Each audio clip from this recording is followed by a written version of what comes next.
Sa mundo ng motor, pag sinabi mong Honda, tatlong bagay agad ang pumapasok sa isip ko. Matipid sa gas, maganda ang suspension, at higit sa lahat, pogi. Ngayong araw, halina't bigyang silip natin ang isang motor ng Honda na napanindigan na naman ang ganitong mga katangian sa kanyang kategorya. Honda Airblade 150. Let's get right to it.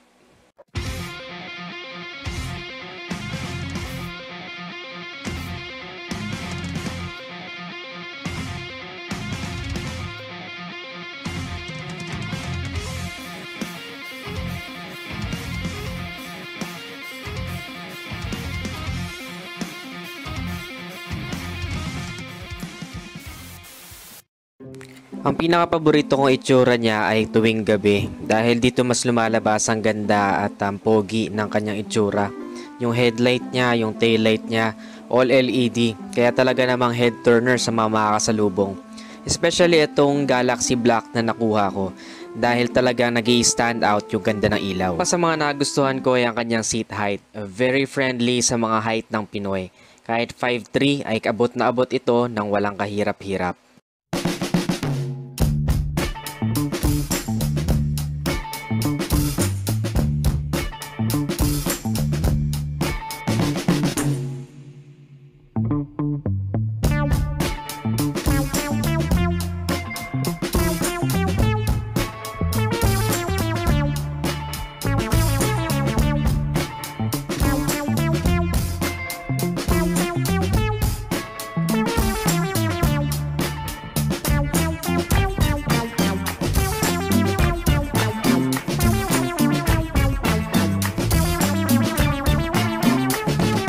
Ang mapapanood nyo sa vlog na to ay ang aking final verdict base sa paggamit ko sa Honda Airblade 150 ng 2 linggo.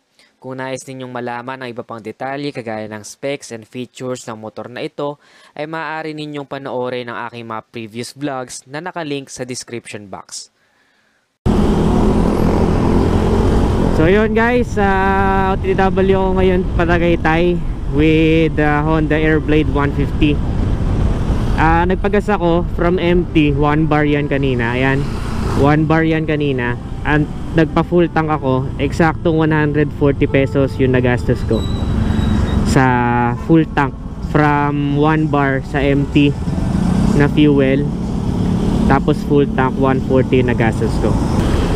Sobra ko nagustuhan talaga yung Airblade 150. Masasabi ko na sulit talaga siya at may re-recommend ko dahil sa mga rason na nagpagaan ng daily commute ko or daily drive ko sa motor na to.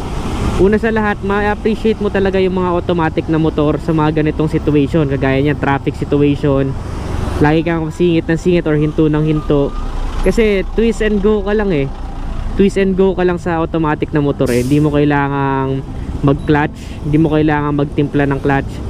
Pagka hinto ka kapag mag-twist ka ng throttle, go ka. May idling stop system pa, so nakakatipid din to sa sa gasolina.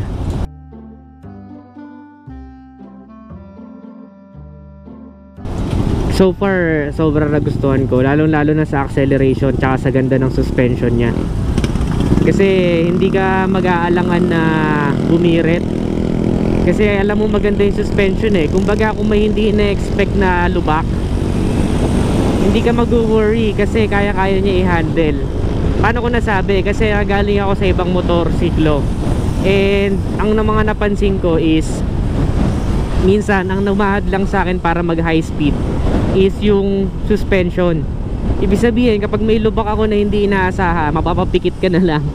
pwede ka talagang tumilapon, maaksidente ganyan kapag pangit yung suspension, or yung manibela mo pwedeng gumewang or ma-out of place.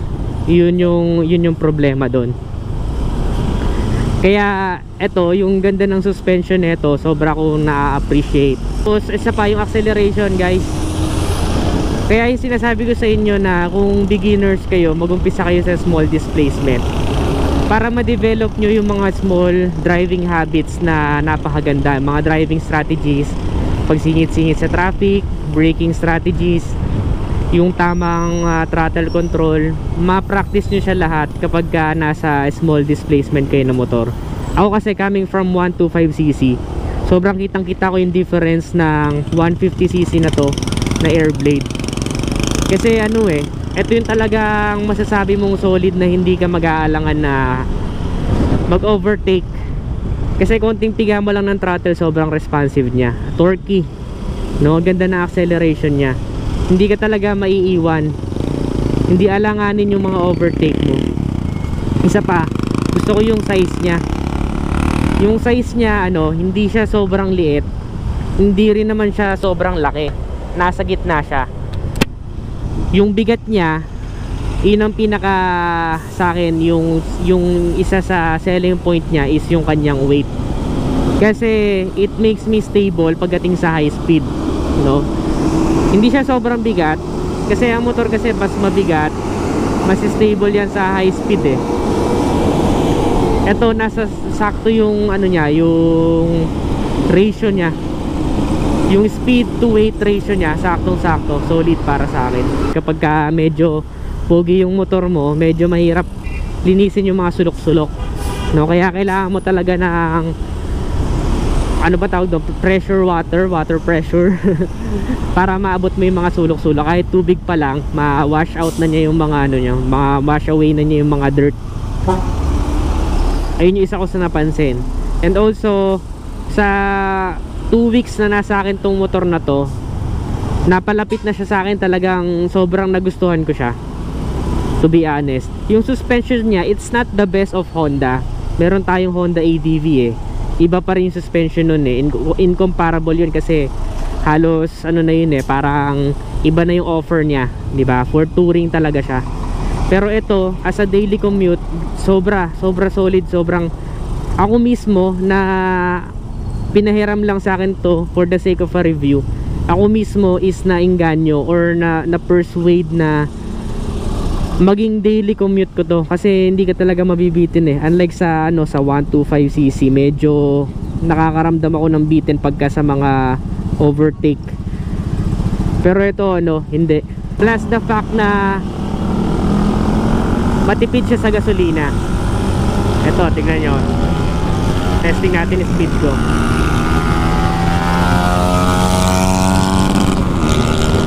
Yun, Raider yata yun hindi ko kaya yan.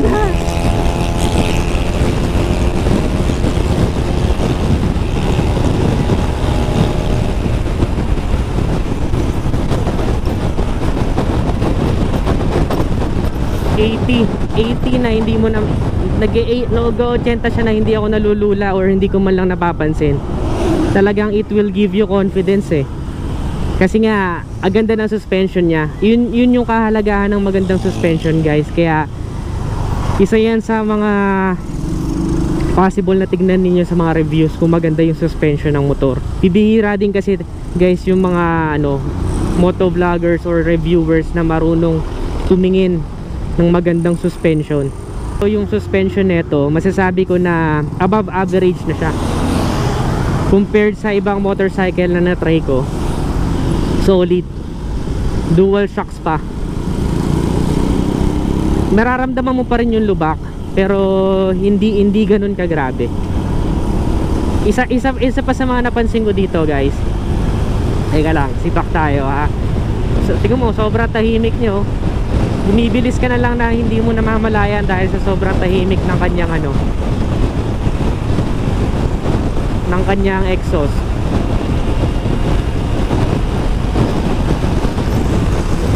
So po, 90 na pala ako. Walang lula kaya hirap i-identify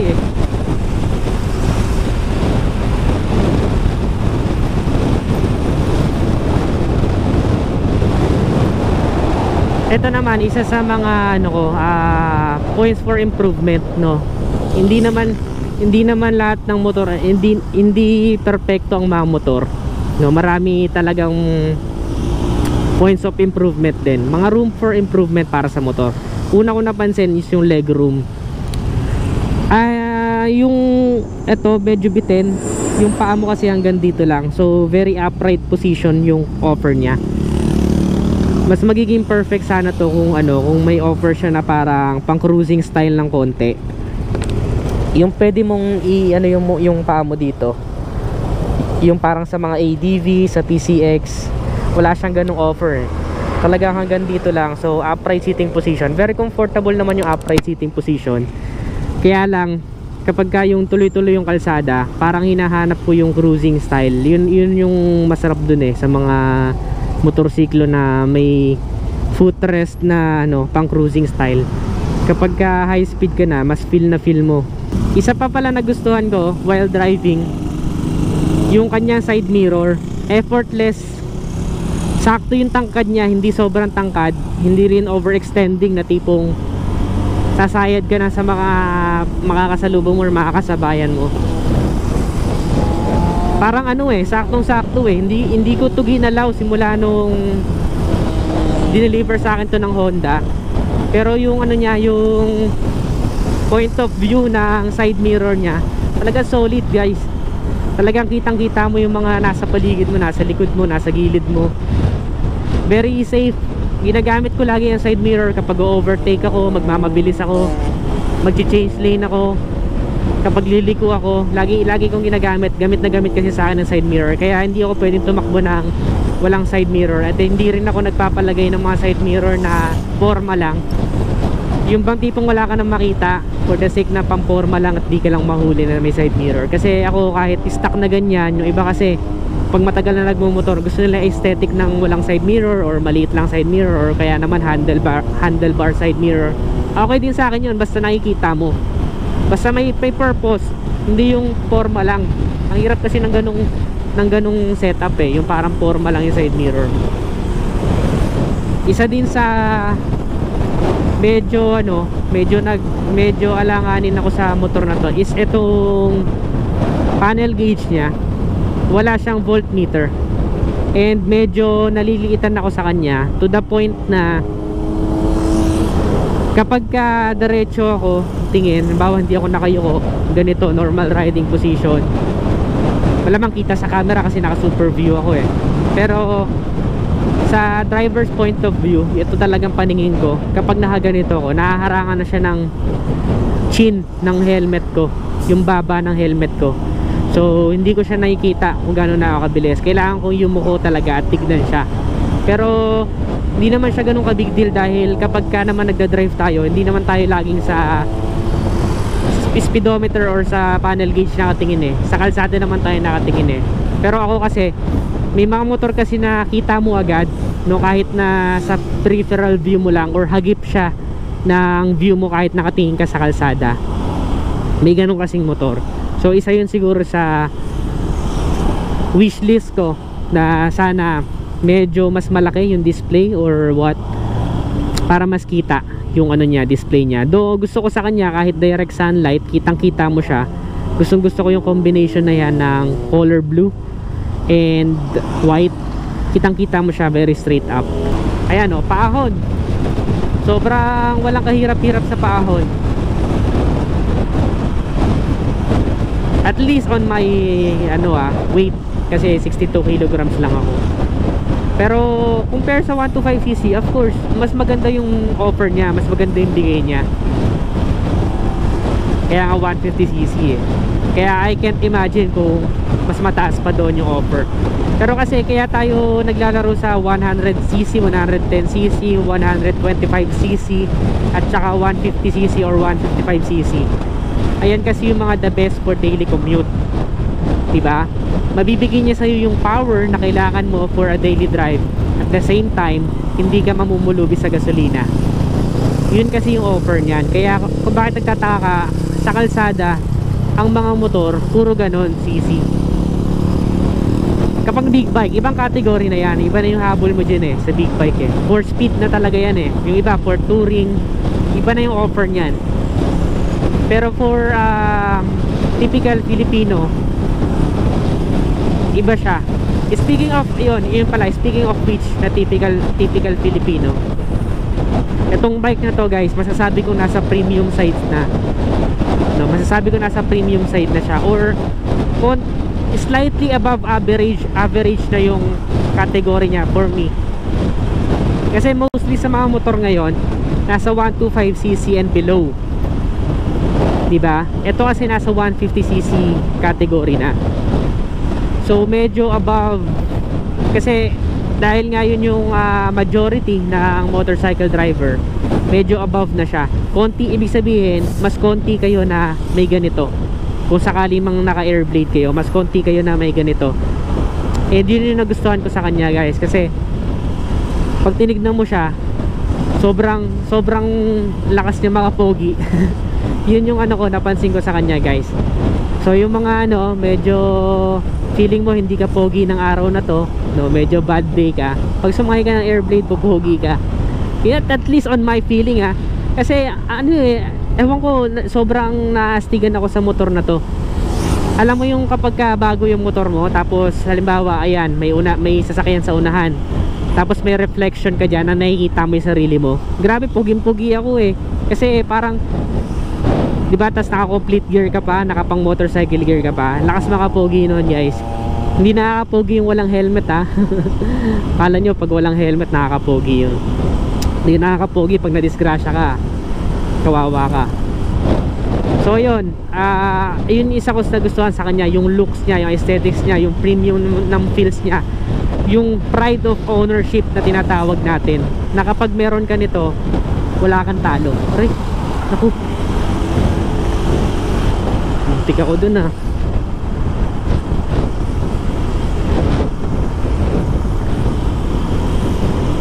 Grabe, ang bilis ng van. May nag-overtake pala na van doon, grabe.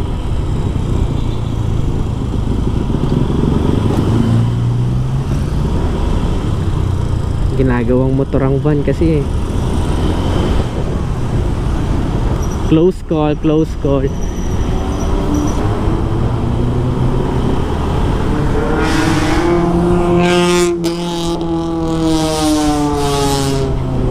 Kala mo ang bilis ng tunog no?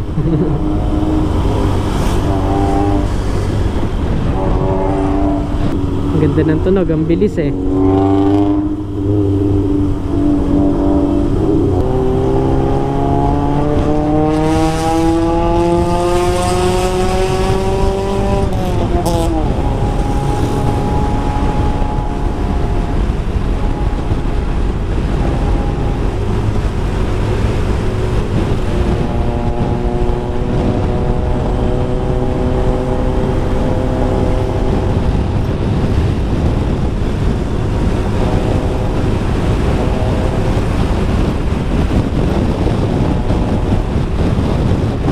Ito pa.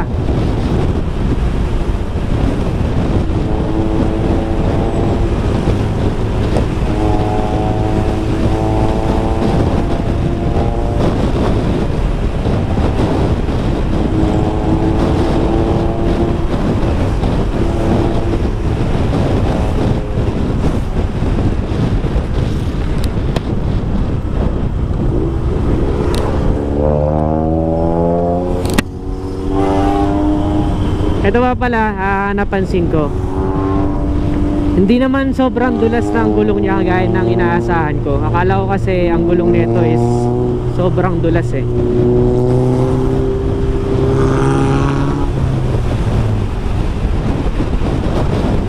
Overtake lang muna tayo.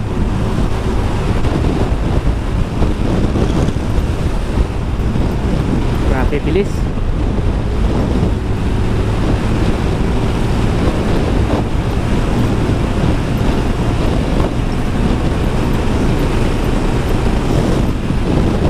Lula.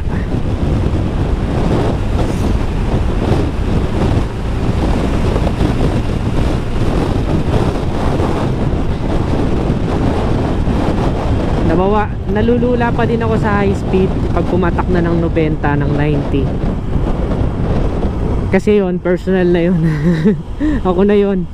Hindi na ako siguro sanay magmabilis ulit, or kasi magaan ako kasi isa lang ako Ang hirap mag 100 ng magaan ka, nakakalula, para kang tatangayin kapag ka maliit ang motor mo. Pero nabawasan siya kasi sa 125cc medyo 80 pa lang, ramdam ko na yung lula. Tsaka nakakatakot kasi pagka na ganun nakabilis tapos may biglang lubak, naku, Nakakatakot talaga, ang pwede kang madisgrasya. So yun, kagaya na sinasabi ko, isa sa mga napansin ko sa kanya is yung gulong niya. Kasi mostly sa mga Honda scooters na na-try ko, may kadulasan ng mga gulong na stock. So as I've tested it, tinesting ko kung gaano kadulas ang gulong nito. Hindi naman siya sobrang dulas pala, na tipong maaaksidente ka. Okay, tipong ang nagpapa-aksidente lang sa mga nadudulas ng gulong sa mga bagong motor, pag nadala ka sa ganda ng handling niya at suspension. Kasi magmamabilis ka eh, kasi feeling mo ang ganda kasi ng handling niya tsaka ng suspension niya. So ang tendency is magmamabilis ka talaga, no, na hindi mo namamalayan. Tingnan mo kanina 70, umu-overtake ako sa paangat, paahon 70, 75, umu-overtake sa paahon na hindi ko man lang nararamdaman na ang bilis ko na pala. Kaya minsan yun yung nagpapadelikado, kasi may mga kalsada na halimbawa ganyan, biglang alikabok, biglang may lumot, biglang may putik na madadaanan ka. Yun yung magpapadulas sa'yo. Ang napansin ko sa kanya, kapag ka tuyo ang daan, no, tuyo, walang alikabok ha, okay na okay ang kapit ng gulong niya, wala akong masasabi, talagang okay ang rubber to road ratio niya. Ganun pang term, basta okay yung ano niya, yung combination niya ng gulong niya tsaka ng kalsada. Kapag ka medyo basa na yung kalsada, tapos mabilis ka o kaya naman liliko ka na masyadong lean, dun mo mararamdaman yung pagkadulas, which is hindi ko ginagawa, no, kahit makapit pa yung gulong ko. Kadalasan hindi ko ginagawa na magbabanking cornering ako kapag kabasa ang kalsada, kahit sobrang mamahalin pa ng gulong mo. Hindi ko siya balak gawin, and hindi ko rin nare-recommend na i-try nyong gawin. So ayun yung mga napansin ko sa kanya.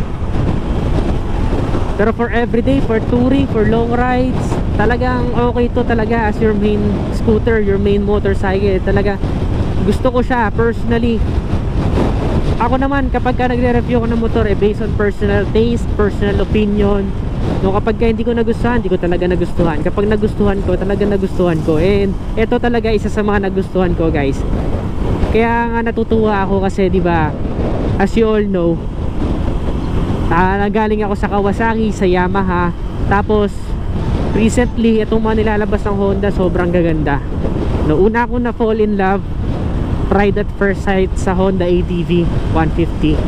Yun yung una ko na natuwa na motor. Tapos sumunod itong Honda Airblade. Noong una kasi parang tingin ko sa kanya ano lang eh, kagaya ng mga regular na motor. Kapag tinignan mo kasi siya, hindi siya sobrang laki, pero kapag na-drive mo na siya, nagkaroon ka na, nakabuild ka ng parang relationship sa motorsiklo, dun mo siya mauumpisang ma-appreciate ng gusto. Sobra solid niya talaga. Ayan o, hindi ako nag-aalang mag-overtake, kaya mapapabilis talaga biyahe mo eh. Huwag naman buhay, no, yung biyahe lang mapapabilis talaga biyahe mo dito sa ano, Honda Airblade. Walang alangan eh, kahit mag-overtake ako, solid siya para sa akin, guys. Sobra solid. Iniisip-isip ko kung paano ko bibigyan ng review itong motorsiklo na to, pero naisip ko mas maganda or mas effective kung natural way yung malalaman nyo mula sa akin as a motorcycle reviewer. Kasi kung gusto nyo ng parang medyo scripted or medyo cinematic na paglalahad, madami na kasing ganyan eh, or baka yung iba sawa na sa ganun. At least ako may iba naman, yung more on natural approach. Nagustuhan ko siya sobra. Yun ang masasabi ko sa inyo, nagustuhan ko siya sobra. Oo, may mga areas of improvement. Isa pa dyan na may dadagdag ko, sana may side pockets, kasi wala siyang side pockets.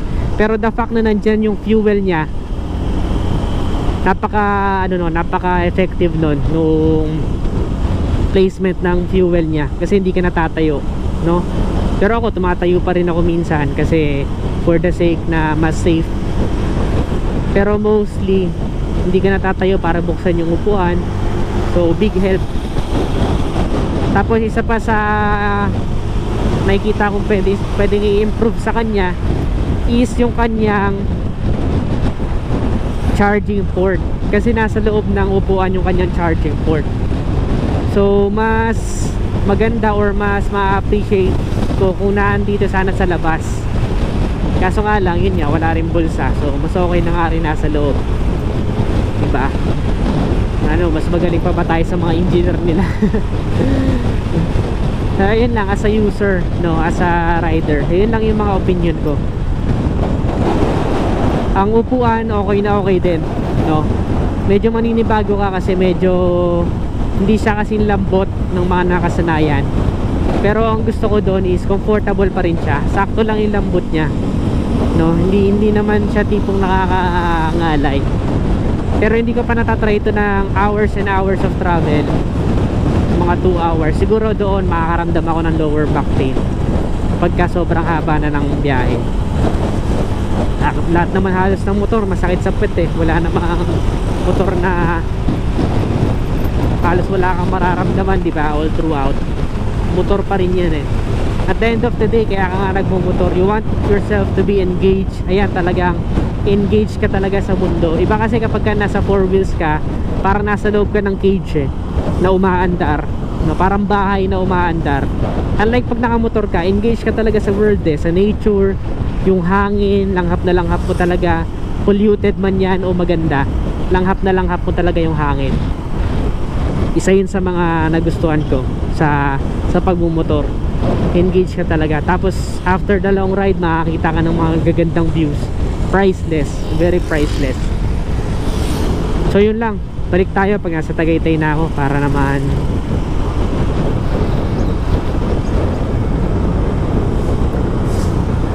naman medyo ano, maganda yung view.